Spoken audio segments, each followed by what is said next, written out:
बिस्मिल्लाहिर्रहमानिर्रहीम। अस्सलाम वालेकुम नाज़रीन, आप यूट्यूब चैनल देख रहे हैं। मैं इमरान ख़ान हूँ। यह मेरे पास कुछ ख़बरें हैं, लेकिन सबसे पहले अहमद नूरानी की वाइफ पर हमला किसने किया, ये सबसे बड़ा सवाल है। मैं अमरीन फ़ातिमा साहिबा को जानता हूँ।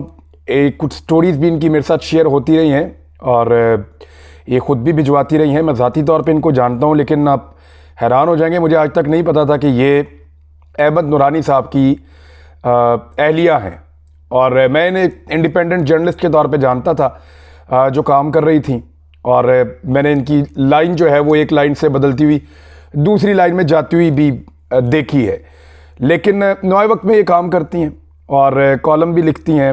मुझे इतना ही आइडिया था, ये यहाँ पे जर्नलिज़म कर रही हैं पंजाब में और काफ़ी अरसे से जर्नलिज़म कर रही हैं। इनकी स्टोरीज़ भी शेयर होती रही हैं। इनके हवाले से कोई ऐसी चीज़ थी नहीं आज से पहले कि कोई नोटिस लिया जाए या कोई काबिल ज़िक्र ऐसी चीज़ हो। ठीक है, बहुत सारे जैसे हम जर्नलिस्ट काम कर रहे हैं वैसे ही ये काम कर रही थी, और मुझे बिल्कुल नहीं पता था कि ये अहमद नूरानी की वाइफ है। अब हुआ क्या है कि हमारे कुछ सहाफ़ी ये क्लेम कर रहे हैं कि इनके ऊपर जो हमला हुआ लाहौर में, पहले तो वाक़या आपको बता देता हूँ कि इनके साथ हुआ क्या है। अहमद नूरानी की जो अहलिया हैं अमरीन फ़ातिमा, इनकी गाड़ी पर नामालूम शख्स ने हमला किया, जबकि पुलिस इस वाक़े की तफ्तीश कर रही है। अमरीन फ़ातिमा ने बीबीसी को बताया कि उनकी गाड़ी पर हमला गुज़िश्ता शब 8:30 बजे के करीब लाहौर में हुआ, उनके घर के करीब हुआ, और नामालूम हमला आवर उन्हें जान से मारने की धमकियां देता हुआ वहां से चला गया। अमरीन फ़ातिमा ने ये तकरीबन 16 बरस से इसके अंदर हैं सहाफ़त के अंदर, और 4 साल पहले इनके शौहर अहमद नूरानी पर भी अटैक हुआ था।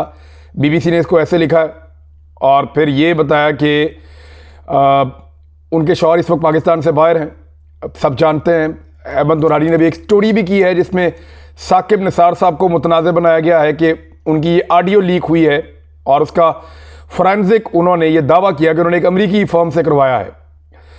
अच्छा, उन्होंने ये बताया कि अमरीन फ़ातिमा साहिबा ने कि मैं जा रही थी, बच्चे मेरे साथ थे, मैं रोज़ाना इस वक्त वॉक करती हूँ, लेकिन मैं निकली अपने घर से, जो ताजपुरा स्कीम जो है उसके करीब मौजूद है यहाँ लाहौर में, और उसकी सात वाली गली की जानिब में मुड़ रही थी कि अचानक नामालूम शख्स ने दाएं जानिब से आकर मेरी गाड़ी की विंड स्क्रीन को हिट किया, और फिर उसके बाद कुछ किरचियाँ अंदर गिरी, और उनके दोनों बच्चे और बहन पीछे बैठे थे।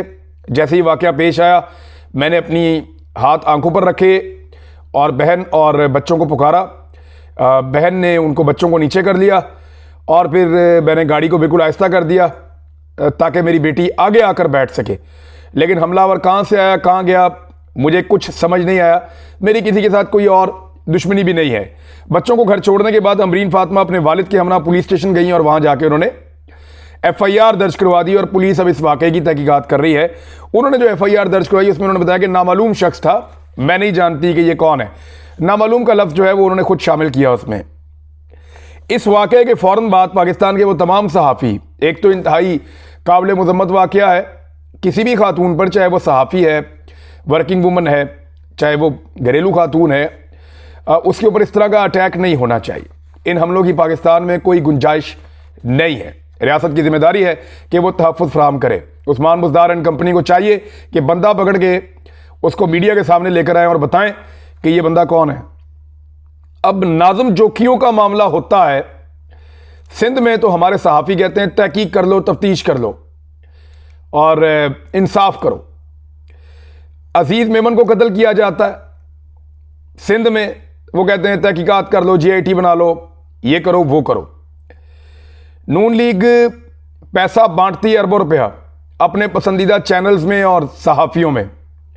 सहाफ़ियों का तो इल्ज़ाम जैसे गवर्नमेंट ने लगाया, इसके सबूत मेरे पास नहीं है, लेकिन चैनल्स के तो सबको पता है, और वो अब डेटा अवेलेबल है कि कैसे उन्होंने जियो को और चंद और चैनल्स को नवाजा है। अब वहाँ पे सारे कहते हैं कि जी अब इसकी जो है वो तहकीक होनी चाहिए, और वहाँ PMLN को सपोर्ट करते हैं। और यहाँ एक खातून अमरीन फ़ातिमा, उनके ऊपर अटैक हुआ, वो खुद कह रही है कि मुझे नहीं मालूम कि किसने मारा है, लेकिन हमारे वो सहाफ़ी जो इस्लामाबाद में बैठे हैं, रावलपिंडी में बैठे हैं, या दूर दराज इलाकों में, उनको पता है किसने मारा है। यानी उन्होंने तो फैसला सुना दिया। वो ये कह रहे हैं कि इसके ऊपर रियासत ने हमला किया। अहमद मीर का ट्वीट आप देख लें या दीगर लोगों का आप देख लें। एक ट्वीट में आपको बताता हूं कि सहाफ़ी अहमद नूरानी की बीवी बच्चों पर हमला करवाकर आपने खुद ही साबित कर दिया है कि नूरानी की स्टोरी 100% सच्ची है। और ये एक सहाफ़ी कह रहे हैं। अगर ऑडियो झूठी होती तो सबसे पहले फॉरेंसिक करवाया जाता, ना कि फैमिली पर हमला। यानी फैमिली पर हमला रियासत पाकिस्तान करवा रही है और फॉरेंसिक करने वाले इदारे को धमकियां ना दी जाती, यानी वो धमकियां भी पाकिस्तान दे रहा है। मरियम नवाज ने, मोहसिन दावड़ ने, यानी जो लोग एक लफ्ज़ नहीं बोले, सिंध में जो सहाफ़ी जिसको मार दिया गया उसके ऊपर एक लफ्ज़ नहीं बोले, यहाँ पे शीशा टूटने के ऊपर उन्होंने रोला डाल दिया है। वैसे कॉमन सेंस की बात है, इस वक्त अगर अमरीन फातिमा की गाड़ी के ऊपर या अहमद नूरानी के किसी भी रिश्तेदार की गाड़ी के ऊपर या घर के दरवाजे पे पत्थर भी आकर लगेगा तो इल्ज़ाम किस पे लगेगा? साकिब निसार पे, इमरान खान पे, गवर्नमेंट ऑफ पाकिस्तान पे, क्योंकि वो तो रियासत के खिलाफ स्टोरीज कर रहा है या रियासती इदारों के खिलाफ जो है वो स्टोरीज कर रहा है।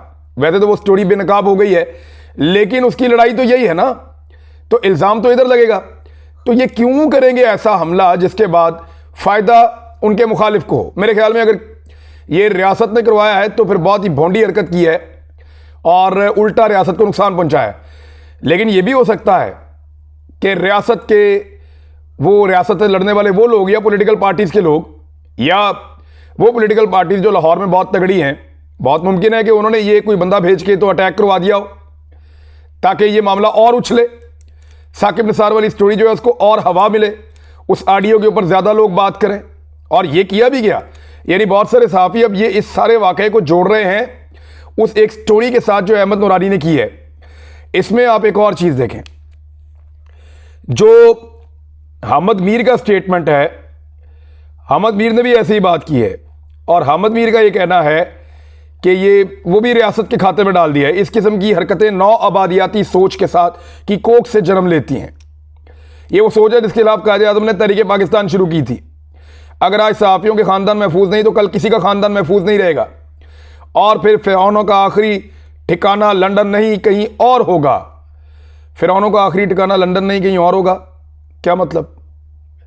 ये आखिरी जुमला बड़ा गोलमोल लिखा है, इसके ऊपर फिर बात करेंगे। लेकिन अहमद मीर ने भी जो है वो खाते डाल दिया है इन्हीं के। लेकिन एक बात सच है और बड़ी मज़ेदार भी है, अहमद नूरानी ने खुद क्या कहा पहले वो भी आप देख लें। अहमद नूरानी कहते हैं, many media persons and friends are connecting an incident of attack in Lahore with me and my recent story about justice Saqib Nisar audio.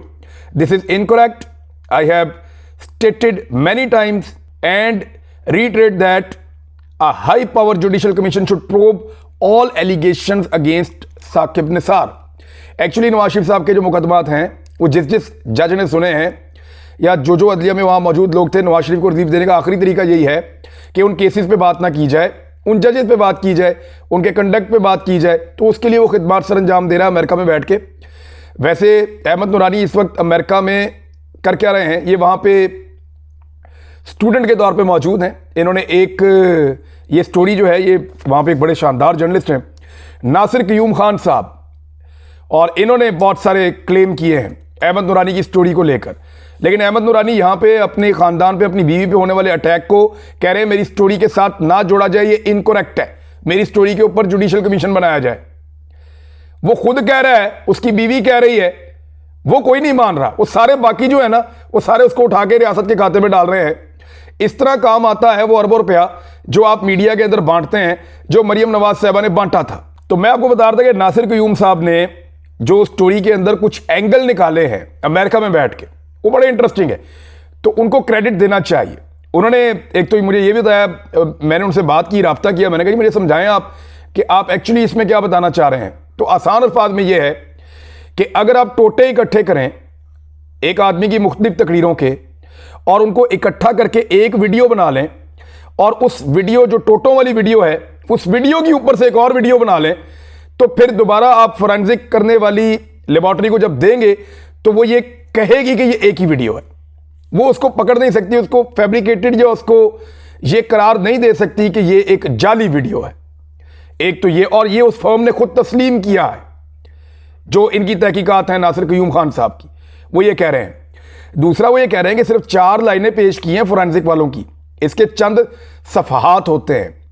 Ahmad नूरानी पूरे सफ़े मंजर आम पे क्यों नहीं ला रहा? इसमें बताना पड़ता है कि किस शख्स की रिकॉर्डिंग की गई है, किस तरीके से की गई है, किस डिवाइस से की गई है, इस शख्स का नाम क्या है और जो करवाना चाह रहा है उसका नाम क्या है, ये शख्स किन ओहदों पे रहा है और इस शख्स की ऑडियो की ये जो लेबॉर्ट्री के ऊपर फोरेंसिक करवाई जा रही है उसकी वजह क्या है, अपना पूरा एड्रेस देना पड़ता है। और ये चंद सफ़हात होते हैं, सिर्फ 4 लाइनें वो लेकर आए जो उनको पसंद है, अहमद नूरानी को या नून लीग को, वही मंजर आम पे आई है। बाकी फोरेंसिक के सफ़हात कहाँ पे हैं? और फिर जिस लेबॉर्ट्री ने फोरेंसिक किया उसको मना कर दिया गया, आपने बात ही नहीं करनी किसी से। ये सारा मैनेज किया गया है। एक और 2 चीज़ें वो ये भी कह रहे हैं कि अहमद नूरानी के पास इतने पैसे कहाँ से आए कि वो ये फोरेंसिक करवाएं, हज़ारों डॉलर का।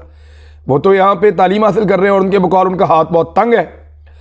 और उनका वो अकाउंट बताया जाए जिस अकाउंट से इस फर्म को पैसे ट्रांसफ़र किए गए हैं, और उस अकाउंट की डिटेल भी बताई जाए कि उस अकाउंट में पैसे कहाँ से और कब कब आते रहे हैं। इसमें एक छोटा सा वाकया मैं भूल गया, मैं आपको बता देता हूँ कि ये बात है लाहौर में एक अक़लियतों की इबादत गाह थी, उसके ऊपर अटैक हो गया कादियानियों की, और उसके ऊपर अटैक हुआ और उन दिनों वो स्टोरी बहुत चल रही थी। उसके बाद अचानक मेरे एक सहाफ़ी कुलीग हुआ करते थे, मैं उनका अब नाम नहीं लूँगा, मुनासिब नहीं है, उनका मुझे एक रात फ़ोन आता है और मुझे कहते हैं कि जी मेरे ऊपर हमला हो गया, आप फ़ौरन मेरे पास आएँ। मैंने कहा जी आप किधर हैं? उन्होंने बताया मैं फ़लाँ जगह के ऊपर गाड़ी पे मौजूद हूँ। मैं फ़ौरन वहाँ पहुँचा। मैंने कहा जी आपने कॉल किया पुलिस को? तो वो बहुत घबराए हुए थे, परेशान थे, और उनकी गाड़ी के ऊपर 2 या 3 गोलियाँ लगी हुई थी और एक अंधेरी गली थी जहाँ पर उन्होंने गाड़ी खड़ी की हुई थी। मैंने उनको जाके देखा, उनको दिलासा दिया, पानी शानी पिलाया। मैं हैरान हो गया कि इतनी देर से यहाँ पे खड़े हैं, इन्होंने पुलिस को कॉल नहीं की। जर्नलिस्ट तो बड़े मजबूत साहब का आदमी होता है। बहरहाल मैंने उनको दिलासा दिया। मैंने सोचा शायद ये शौक में चले गए हैं। उनके 1-2 दोस्त भी आ गए जो उनके ज़ाती दोस्त थे, मैं नहीं जानता था। मैंने पुलिस को बुलाया और पुलिस के साथ मैंने थोड़ा सख्त बोला भी कि जर्नलिस्ट के ऊपर अटैक हुआ है, जैसा ऐसी सिचुएशन में हो जाता है। और मैं क्योंकि क्राइम रिपोर्टिंग भी करता था तो पुलिस के ऊपर काफ़ी दबाव था। फौरी तौर पे FIR दर्ज हुई। मैंने उस वक्त वज़ीर आला पंजाब जो शहबाज शरीफ साहब थे उनको मैसेज भी भेजा। मैंने उस वक्त के CCPO से भी बात की और काफ़ी हमने दबाव डाला कि ये बंदे पकड़े जाएं। वो बंदे तो नहीं पकड़े गए, लेकिन वो जो सहाफ़ी थे वो अपनी पूरी फैमिली के साथ आजकल लंदन में रहते हैं और वो वहाँ से पाकिस्तान से चले गए और बेहतरीन ज़िंदगी अब लंदन में गुजार रहे हैं। वहाँ पर भी सहाफ़त करते हैं गालिबन, लेकिन वो पूरी फैमिली के साथ चले गए। मुझे बाद में मेरे एक सहाफ़ी कुलीग ने बताया कि उसने उस दिन आपको इस्तेमाल किया था। मैंने कहा जी कैसे? उसने बताया कि उसने गोलियां अपनी गाड़ी पे खुद मारी थी अंधेरी गली के अंदर, और आपको बुला के उसने ड्रामा ऐसा किया कि पुलिस आ गई और सब कुछ हो गया और सूरत हाल यहाँ तक पहुँच गई, और फिर उसने अपना केस मजबूत किया और वो पाकिस्तान से बाहर चला गया।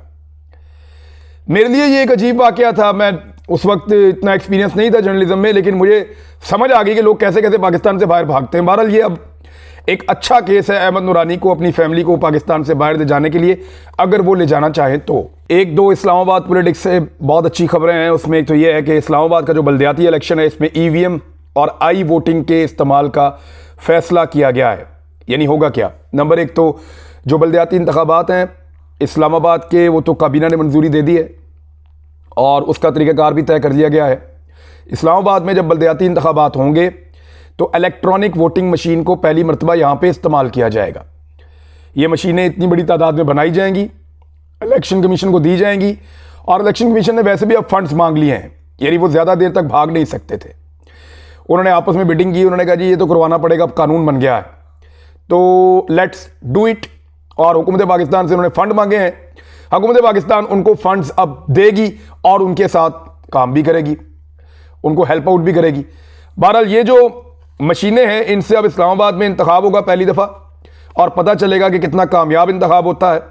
और दूसरा जो समंदर पार पाकिस्तानी है उनके लिए आई वोटिंग यानी इंटरनेट के थ्रू उनको वोटिंग के इस्तेमाल की इजाज़त दी गई है, और ये इस्लामाबाद से हो गया है। सदर मुमलिकत आरिफ अलवी साहब ने बल्दियाती इंतखाबात का ऑर्डिनेंस जारी कर दिया।